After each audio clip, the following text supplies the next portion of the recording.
award-winning actress. She's a writer, filmmaker, and Italiana mama. She's Anna, a very own Anna. Welcome to Book Conversations.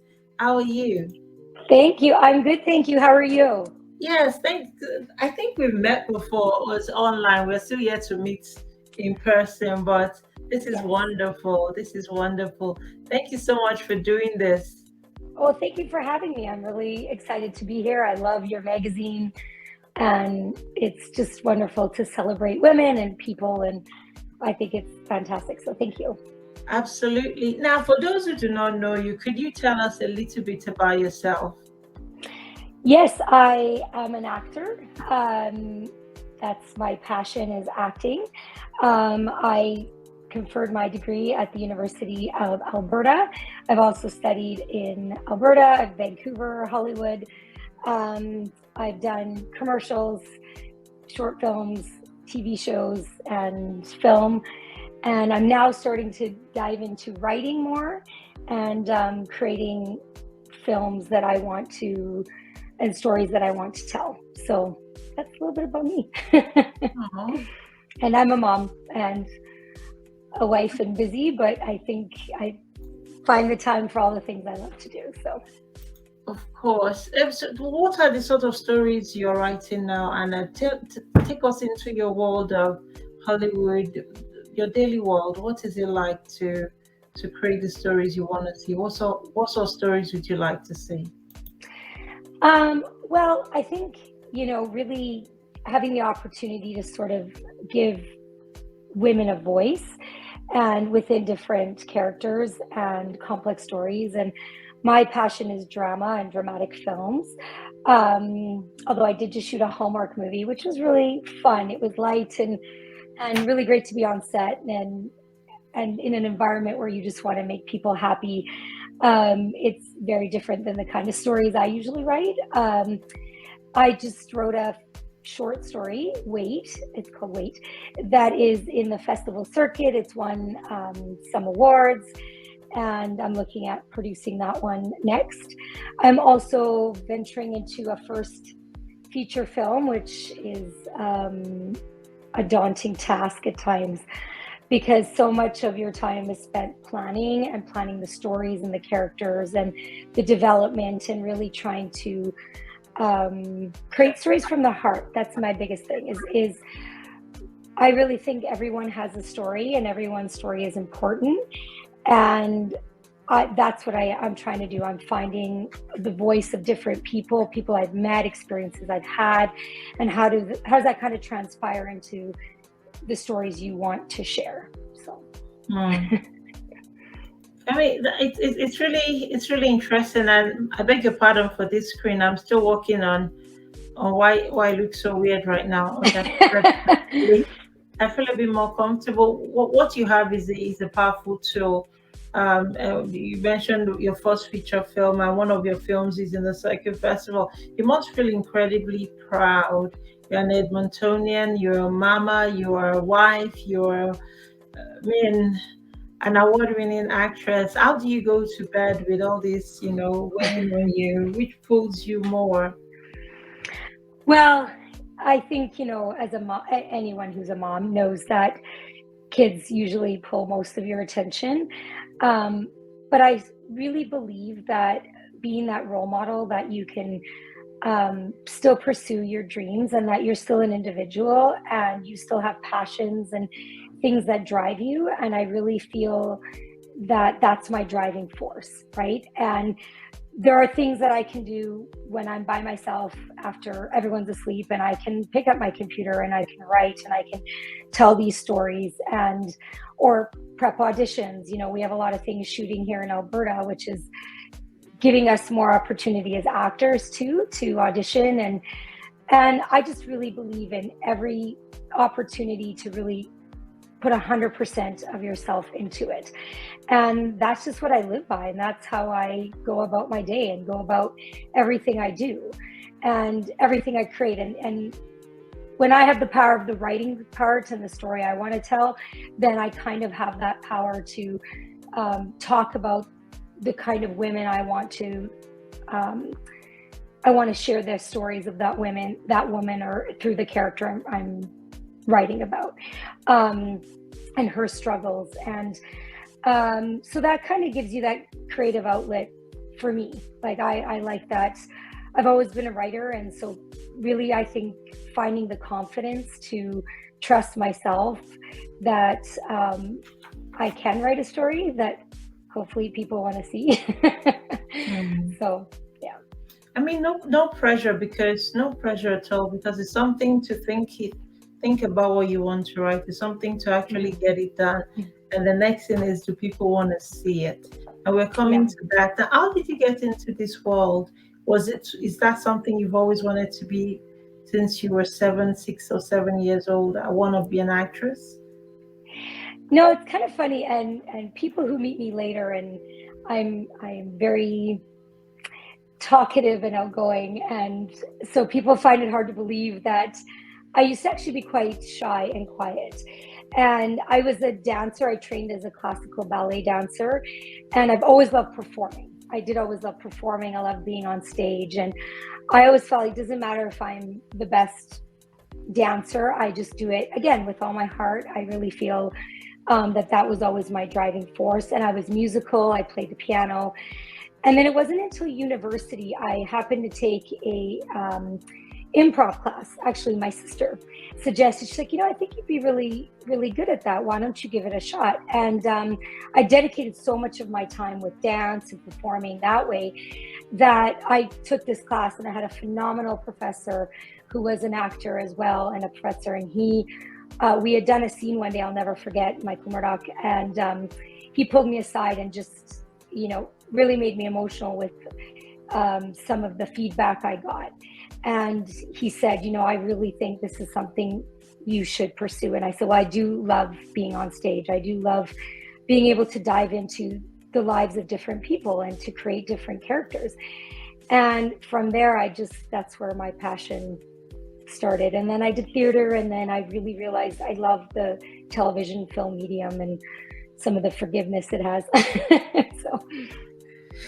Talk to us about your first gig. Who gave you your first opportunity? Was it easy? Did you start out in Edmonton, or you had to go to LA or Toronto, or how did it happen for you? I'm asking all this because obviously I don't know, and I know we didn't agree on this line of questioning, but I'm just very curious. No, absolutely. And I think it's a great question, because I think that we're getting more opportunities here in Alberta to do things, because I was out in Vancouver for a period of time before I decided to start a family. I was often there and back, and I would go there and back again. I have a very supportive family, which is great. But what people don't realize is the amount of auditions and rejections, and it's really hard in the beginning not to take it personally. And then when you realize it's not always about you or your performance, that sometimes, it's the story they're trying to create and their vision, and all the different things that sometimes play into that. So I was very lucky. I got to do it was a very nice little short film. It was called Emptiness. And it was about it was a short film. It was a courier who kind of delivered everybody's messages. And in the end, she realized she was really empty. And all the messages she was giving, people, some of them took the message and decided to make it a positive. And then some people took the message and were heartbroken. So it was a nice little story. And it kind of introduced me to short films. Because short films are very hard to do. It's very hard to tell like a complete story in 2 minutes, 3 minutes, 5 minutes, 10 minutes. So, because I have 2 short films right now in the film circuit, and one of them is 3 minutes and the other one is 13 minutes. So how do you tell a complete story that people can kind of follow in that short period of time? So so that's how I got my start, is in this short film, and this producer and director who took a chance on me and liked me. And that's what it's about. It's someone giving you that opportunity as well. is someone saying, I trust you to portray this character, and I trust you to play her and bring her to life and give her a part of yourself and everything. So it's also a lot of opportunities, and a lot of rejection. A lot of rejection. Yeah, that sounds so familiar to me. It feels like second nature, the rejections. I'm just wondering, you got an opportunity. How rare is that in Hollywood? Sorry, in your world? And amidst those rejections, how do the average actor make their ends meet? How do you stay true to acting? If people don't take that rare chance with you. Well, and I think a lot of actors are, we call it waiting for that big break, right? Where you can finally quit all your other jobs and all the other things you do to, feed your families or feed yourself. And, it's landing that, a role on a TV show that, you're going to have a secure paycheck, or, you start making films with a lot of audience and people recognizing you, and then starting to give you more opportunities, because the more the more you have on your resume, of course, the more opportunities you will have. That doesn't mean always, but I think it's that perseverance of, if you really love doing it, then you do it because of that reason, because you love doing it. And I've had numerous acting coaches that say, every time you have an audition, that's your opportunity to perform. You pretend you're on set, you pretend that this is your character, you are her, you are doing it, and then you've done your part. And then if when you book it, then it's great, I get to do that again, and I get to live out my passion and actually be paid for it. But a lot of people find different ways, of course, to have to supplement, because their acting paycheck isn't enough. Yeah. Okay, I hear what you're saying. Has it been easy to find work either during COVID or post-COVID? No, I mean, COVID really put a stop to a lot of things, obviously, for me, for everybody on the planet. Everything sort of stopped. What was great is, so I'm part of the Actor Union, is that they really tried to support artists that were in isolation, or how could they create things with a smaller cast or crew. Actually, that's where I shot one of my short films, was during isolation. It's called Let Forever Be, and while it deals with other issues, for me, the character was a lot about internal isolation. So for me, I tried to find, how can I take what's happening in the world and created it within a different storyline. Also, I mean, that I was rewatching Sons of Anarchy, and that spurred on the passion to write. Kurt Sutter, I really, really admire him as a writer, director, creator. And what we were talking about before, like, are people going to watch it? And one thing I love that he had said, it was during COVID, I started following him on Twitter, and he would say, like, just write because you want to write, just write the stories you want to tell, and don't worry about everything else right now. It has to motivate you, because if it doesn't motivate you, if it's not something you're really passionate about, then I think that's going to come through. And that's in everything, in acting, and in any job you do. That I personally believe that if you're not truly passionate about what you're doing, then it's never going to be at 100%. Does that make sense? Yeah. Oh, yes. And I think, like, now post-COVID, we have a lot more shows coming to Alberta, like big budgets, smaller budgets, really trying to create opportunities for Alberta actors as well, and Alberta crew. We have a lot of talented actors and crew members here, so it's really nice to see them, like, more opportunities to shoot things here. My last film, A Vintage Bride, the Hallmark movie, was shot entirely in Edmonton and surrounding area. So, I mean, that's really fantastic that we can actually do that, and hiring as much local talent, which is really, really important, because so often it's like, they go to Vancouver, they go to Toronto, and we get to miss those opportunities to film in our own city. That's interesting. It's nice to get an insight into the acting world, the acting scene. Of course, one may have read here and there about actors and actresses who do who people do jobs, and Yeah. some people who eventually just give up because that big break, as you were, never comes, or just finally meeting someone who's living this experience, who's actually been in feature films, who's producing their own films, who is on the festival circuit. I feel like I'm living in my own dream right now. So so this is extraordinarily special for me. Now, you wrote for Ladies Corner magazine an article which we're publishing. It should be out December 15th. The stories of three women in the industry, in the acting industry. Now, why was it important to tell these stories? Well, I think going back to that, like, I really believe it's sort of an idea circulating lately that everybody has a story and everybody wants to be heard and acknowledged for their experiences. And these three women, so Barb Briggs, I worked on my short film, The Choice, with her. She was our director and was just a wonderful, talented woman, very giving as a director, very supportive as a director.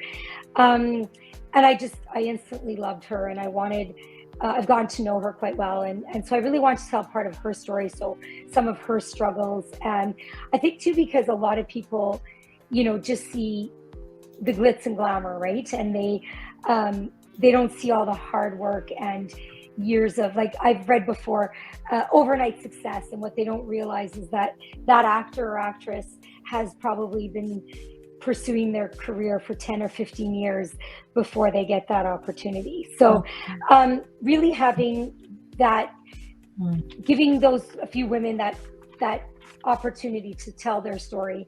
I was at the short film Edmonton International Festival, and one of the short films I saw, Colorblind, I really enjoyed it. I really thought it was very well done, and I wanted to talk to and I'm going to say her name wrong. I have it in here because Newsin, I think they say her name, Newsin Knight. I really like her. I'd love to get to know her more and work with her one day. She was so lovely. I got to talk with her after we screened her short film, and wanted to talk to her as well because not only being a woman and also being like a person of color, and how she's had struggles. And she made a point where it resonated very much with me, is the struggles of, we're not Vancouver, we're not Toronto, which are the main hubs for actors. And she's not an actor, she's a director, writer. So, even for her, that perspective, how challenging it's been for her, and how she's really similar, I guess, as well, like really looking at creating her own work. Because if you just wait for work to happen, that's not always going to happen, right? You're not always going to get that opportunity. So I really admire her ability to create and write her own work and direct. I am not a director, maybe one day, but I did try directing once, and it was very, very challenging. I like acting, I like writing, starting to produce, but she was very lovely. And Chantal Perron, she's a very well-known actress here in Alberta. Very talented, love her. She's amazing, really good. She's my acting coach, so I enjoy working with her. She'll push you when you need to be pushed and compliment you when it's due as well. So I just really wanted to tell their story and show that there's, the ups and the downs, and how they're very remarkable at continuing to pursue, like we said before, pursuing the dream of creating, being a director, being a writer, being a producer. And even when the times are challenging, that they're finding their way to express themselves. Because all creative people want to do is create, is tell the stories, is like, for me as an actor, I love when I get a script and it's like, okay, who is this person? And I do all the research about her and really give her like a deep character background for myself. I think that helps your performance, but I also think it's doing the homework and being prepared, and it's part of what we do as creative people. Yeah. So thank you very much, and I thank you for your time. I've got a couple more questions just drawn from my own curiosity. In today's industry, in the growing film industry in Edmonton, where we are, whose voices are we missing? I still believe that, and I can only speak from myself or people I've met with or talked with, but I still feel women in general are underrepresented, are still not given the same opportunities. And it was interesting when I interviewed Chantel and her having that same experience, that sometimes to the male counterpart, we're not given the same time and the same opportunities. So I really feel, for me, I think women in general, and that's why I think what I write has a very female voice to share certain stories. You know, people, I love talking to people, and people love to open up and share and tell me experiences they've had, and then I incorporate that in my writing and in my characters, in creating a voice for that character. And I really, like I said, I think that women in general, we need to be writing more female oriented scripts and giving them more opportunities. Thank you. An idea just popped into my head just whilst you were talking. I think it's something we need. I should share with you. I'm just wondering, even within our own communities, Black communities, as our children are growing up, how many of our children will be interested in drama, maybe interested in theater, maybe interested in this and that, but as parents, we don't even know which door we need to walk towards to begin to open. Maybe you able to share how to guide parents listening. Um, yeah, your child is showing signals of wanting to do acting. Should we say no, you must be a doctor, or we say no, join the EPS? What do we say? You want to be join the EPS? Is there I don't know. How do we even navigate this? I think, and it's so funny you say that, because I actually just had this conversation to you with a parent, because in their mind, exactly that. Well, I want my daughter to be like a doctor or a lawyer, and it's great if that's what they truly want to do and want to pursue, then that's great. But I also think we really have to look at what's going to fulfill you. And if they are, like, some kids are naturally very creative, right from when they're little, right? They're like performers. They love doing that. They love being on stage. They love singing. And I really feel that taking that dream away, I don't know if that's the right thing to do, because I think that's our dream as a parent. That's not their dream. And I think you just want your child to be happy, is what I think. And I've met some really great, very, very talented child actors. I do think it's a hard world to prepare them for, because again, we go back to that rejection, right? So how do you prepare like a 7-year-old who goes in thinking, oh, I'm going to get this part, and not realizing that, there's 30 other kids auditioning and they can only pick one. So, I think my friend has a daughter, and she's in, musical theater and performing and learning how to audition, and everyone is guaranteed a part in that performance. And I think that's a very positive way to start off. And that if that's something she chooses to pursue later, she's been in the process a little bit of she was just telling me, and she's 9 years old, she's a little sweetheart, and she said, I auditioned for this one part and I didn't get it, but I got this other part. And so she's still having that opportunity to sing and perform and be an actress on stage. And of course we all go and support her, and me and my kids, and we cheer her on. And I think, it's okay. You're not always going to get that top part. And I think kids these days, like, not just in acting, I think kids have to learn success and failure as a balance, because I think always pushing for success without the reality that you're not always going to be successful in everything, or that some things you're going to, fail. I had an acting teacher say, I hope not me particular, but like all of you, I hope you all have a really horrible audition that you walk out and go, oh gosh, that was so bad, I'm so embarrassed. Because then it's going to make you better. If you are always thinking you're great, you're never going to push yourself to be better, right? I always think like I'm constantly evolving. I'm constantly, even as a writer, I would say I'm an emerging writer. I'm learning. I'm still learning how to write, and I just want those opportunities to grow, to still be able to grow and find, the opportunities to produce these things and create them. I So like your mindset. I think, yeah, I like that word emerging. I'm an emerging writer as well. I'm an yeah, emerging media person. I like that. It's also humble because it shows you don't know everything for starters. And there's yeah. still a lot, there's still a lot out there for you to learn. Are there any schools, would you know, Anna, within this city, that are acting schools for children? Do they exist? I've not Googled it. I'm just wondering, are there? I don't know. I know, like, I don't recall which one my friends' kids go to, but I know there are some performing arts schools. I also know, like, for children, like the Victoria Composite High School.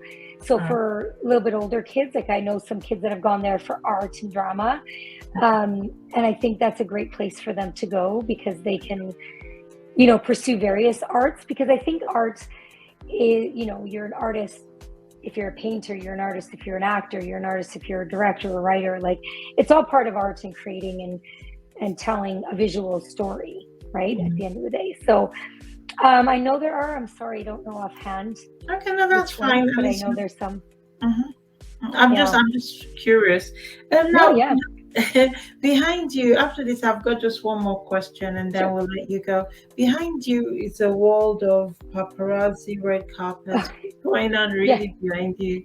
Yes, Tell this me was about I was very, very lucky. I did this phenomenal independent film that was filmed in Florida based on a true story. It's called She Could Be You, based on a true story of a missing girl named Jennifer Martellus, and who is still missing, unfortunately, and with no answers. But her family came together to want to create a movie to tell their story of a missing child, which was very, very heartbreaking. I think I spent half of my day shooting in tears for the role and behind the scenes too. But we had the opportunity to go to Cannes, so this was me on the red carpet in Cannes, which was a very, very cool experience. We got to be part of the producers circle and meet Quentin Tarantino and Brad Pitt, who were there promoting their movie, which I love Brad Pitt. I've always admired his work. He shot a few films actually here in Alberta as well. But yeah, so this was my experience on the red carpet. And people, and it was very nervous. I was very, I think there I am. Look at you. It really, this is the dream, red carpets, paparazzi, cameras, the limelight. This is it. Oh Oh, yeah, I and love what was so that. great was even though like I'm not like a huge celebrity or anything, but it was, oh, you have this film and stopping to ask you questions and and you're so Yeah. nervous, like please don't trip and fall and smile and try and like No look trip on pretty your on the list. carpet. Anna, what is your next project? What are you working on now? And I wanted you to leave more than a soundbite, please, on the difficulties or the miracles of finding the dollars you need to carry on your work, because my understanding is you want to do more short films, Yeah. you want to produce more short films. So what sort of miracles you need the universe to bring your way to make that happen? And I know we've not discussed this. I'm No, sorry for and it's a you great question. No, it's a fantastic question I'm to me. sorry for putting you on the spot. Not at all. No, not at all. Well, so Wait, as I mentioned, the short film I wrote, Wait, which I was, I wrote this. It was kind of, it's about a woman whose father passes away, and she has to return home and deal with some unresolved issues with her family, and it was it's kind of a metaphor for weight, weight, a metaphor being the weight we carry upon our shoulders and how much weight we choose to carry and how that affects our lives and our choices. So again, I felt like it's such a relevant conversation within this family dynamic, but that I mean, the weight the heaviness of things lately, especially coming out of the pandemic or during the pandemic, was a very reoccurring theme that I, talking with friends or strangers, that it's like, oh, everything is so heavy, and that kind of brought that story to life. So I am looking at having some sponsorships, putting a cast together and having sponsorships for short film. It's very hard to do short films because I always joke, you're asking people to give you money so you can, live your dream.